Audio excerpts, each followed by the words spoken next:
Hace unos días les contamos la que fue la primera sentencia de España por difundir fake news, noticias falsas. Un guardia civil ha sido condenado a 15 meses de prisión por un delito de incitación al odio después de difundir a través de las redes un vídeo en el que señalaba a un menor migrante como autor de una agresión que en realidad no había cometido. Vamos a conocer las claves de este caso con Tomás Rudick, que es coordinador de verificación de fake news de Neutral. Buenos días, Tomás. Hola, ¿qué tal? Muy buenos días. Un saludo desde Madrid y muchas gracias por la invitación. Gracias por acompañarnos. Ustedes fueron precisamente los que llevaron a cabo esa verificación de ese vídeo, ¿verdad? Sí, efectivamente, este bulo ha sido verificado en julio del año 2019 por Neutral. También lo han verificado otros verificadores en España y sí, la tarea de los verificadores ha sido importante en aquel momento para poder frenar o ralentizar su propagación, ¿no? Por otro lado, pues luego el desarrollo judicial que ha tenido la causa ya va más allá del trabajo que hacemos nosotros los verificadores. ¿Cuántos de los contenidos que vemos a diario diría usted que son noticias falsas? Es muy difícil determinar o sacar una contabilidad.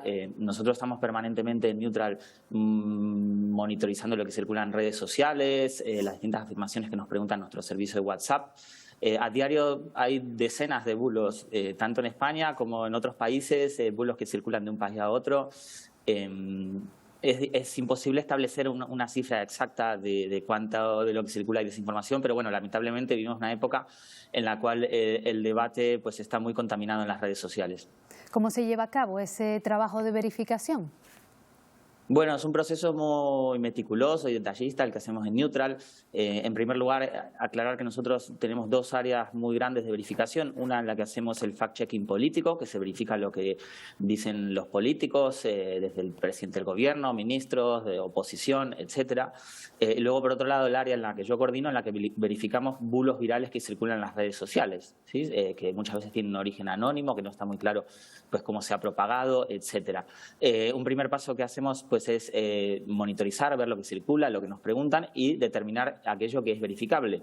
No todo lo que circula es verificable, nosotros no verificamos opiniones ni valoraciones subjetivas, sino verificamos aquellas cuestiones que son claramente falsas y que podemos demostrar con datos que son falsas, engañosas o están sacadas de contexto. A partir de ahí, pues se hace una investigación, se redacta, pasa por varios filtros de revisión. Tenemos que estar muy seguros de que algo es falso para publicarlo.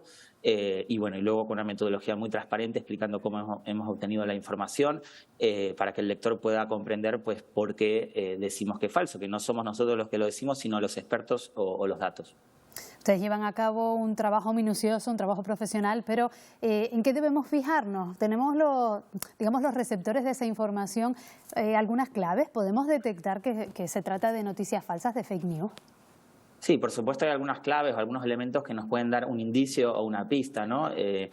No sé, aquellos contenidos que nos indignan, que nos enfurecen, que nos buscan provocar emociones y nos incitan a compartir, pues es una primera sospecha, ¿no? Por supuesto, si un contenido que circula en redes sociales que no cita ninguna fuente, que no está muy claro de dónde proviene, pues es otra alarma que conviene tener presente, ¿no? Muchas veces también recomendamos leer más allá del titular, no quedarnos solamente con el titular de una noticia o de un tuit o lo que fuere, sino pues profundizar, ver qué fuentes utilizan. Yo creo que principalmente es tener una actitud crítica hacia lo que recibimos y antes de compartir, verificar, ¿no? Es un poco nuestro lema de, pues, sin verificar no compartan, ¿no? De intentar detenernos a reflexionar un momento, pues, de dónde proviene lo que nos llega, si nos busca, pues, provocar odio, enojo, si nos invita a compartir el contenido, si es un sitio fiable o no. Pues hay una serie de elementos que son muy sencillos y todo el mundo puede tener presente, no hace falta ser un verificador ni un especialista para encender las alarmas. Claro, porque a veces nosotros mismos, los receptores de esa información, somos en cierta manera responsables de que corra como la pólvora, ¿no? Sí, todos hemos caído en algún momento. Nosotros mismos en alguna ocasión también somos susceptibles de caer, todos podemos picar en algún momento, vivimos en un tiempo muy acelerado en las redes sociales. Entonces, incluso periodistas con mucha experiencia en determinados temas pues también pueden compartir desinformación. Entonces, pues siempre nuestra recomendación es detenernos a pensar un momento antes de compartir algo. Como ha quedado ahora de manifiesto, los fake news pueden inducir a que se cometan delitos de odio. En este caso es la primera sentencia a raíz de esta cuestión, pero también hay otras situaciones en las que nos podemos ver inmersos, por ejemplo, en casos de robo de datos, en casos de, por ejemplo, durante la pandemia, hasta que se nos llega incluso a adoctrinar en cierta manera, en ciertas creencias que a lo mejor no estamos siendo conscientes de que nos está sucediendo. ¿En qué campos suelen darse mayoritariamente estos bulos? Sí, pues los bulos abarcan todo tipo de campos, de los más tradicionales de la política hasta pues todos los bulos que afectan la salud de las personas, como se ha visto en la pandemia, desde recomendaciones de falsos medicamentos, muchos bulos sobre las vacunas, sobre las mascarillas, sobre las pruebas PCR. La guerra en Ucrania este año ha generado una gran cantidad de bulos también en todas las direcciones.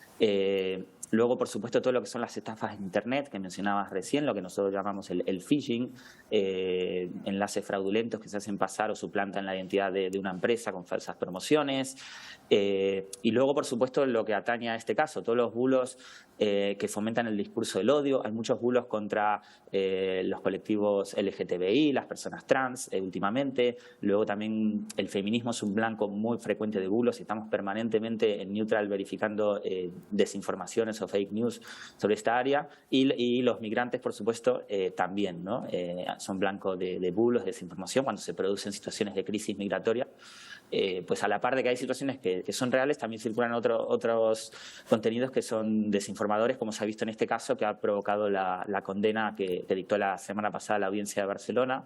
Es importante recordar que la condena no es directamente por difundir fake news, sino por un delito de odio cometido, creo que es el artículo 510 del Código Penal, en el cual pues se atentaba contra la integridad de las personas, atribuyendo pues un vídeo de una agresión sexual ocurrido en China a menores no acompañados en España, que era un vídeo que no les atañía, ¿no? Entonces era una desinformación que atentaba contra la dignidad de las personas, que fomentaba el odio contra un determinado colectivo.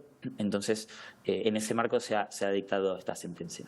Pues importante tener en cuenta que no todos los vídeos que nos llegan son reales, que hay que a veces proceder a una verificación, ponerlos entre comillas, porque sobre todo si no conocemos la fuente puede tratarse de bulos. Gracias Tomás Rudi, coordinador de verificación de Neutral, por habernos ayudado a entender mejor todo esto. Buenos días. Muchas gracias, un saludo.